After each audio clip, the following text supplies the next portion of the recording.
রায়ের ওপর মান্যতা রেখে আমি বলছি যে এখানে দেখা যাচ্ছে যে যারা অবৈধভাবে নিয়োগ পেয়েছে তাদেরকে যে স্যালারি যারা ড্র করেছিল সেটা ফেরত দিতে বলেছে উইথ ইন্টারেস্ট, এবং বৈধভাবে যারা নিয়োগ পেয়েছিল তাদের স্যালারিটা ফেরত দিতে নিষেধ করেছে। তাহলে আমরা দেখতে পাচ্ছি যদি এটা সেগ্রিগেট করা সম্ভব কারা বৈধ বা অবৈধ নয়, তাহলে সেক্ষেত্রে যারা বৈধ তাদের চাকরিটা কেন হারিয়ে গেল। তো সেক্ষেত্রে ছোট্ট একটা যেটা পয়েন্ট আছে, রেমেডি আছে, সেটা রিভিউ অ্যাপ্লিকেশন ফাইল করা যেতে পারে, কিন্তু তার স্কোপ খুব লিমিটেড। তো এই বিষয়টা পরিষ্কার, যদি সেগ্রিগেশন করা যায় এবং সেগ্রিগেশনে যদি আমরা দেখতে পাই কারা বৈধ এবং অবৈধ, এবং বারবার যেটা আমরা বলে এসেছি যে স্কুল সার্ভিস কমিশন যদি মনে করতো বা স্কুল সার্ভিস কমিশন একটা আন্ডারটেকিং দিত যে যারা আইডেন্টিফাই হয়েছে অবৈধ তাদেরকে বাদ দিয়ে যারা বৈধদের রাখা হোক, তাহলে আজকে এই কনসিকুয়েন্সটা ফেস করতে হতো না।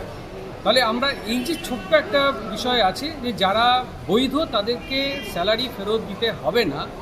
তাহলে যদি সেটাই প্রমাণ হয় যে যারা বৈধ তাহলে তাদের চাকরিটা কেন থাকবে না, এই পয়েন্টে একটা রিভিউ অ্যাপ্লিকেশন ফাইল করা যেতে পারে।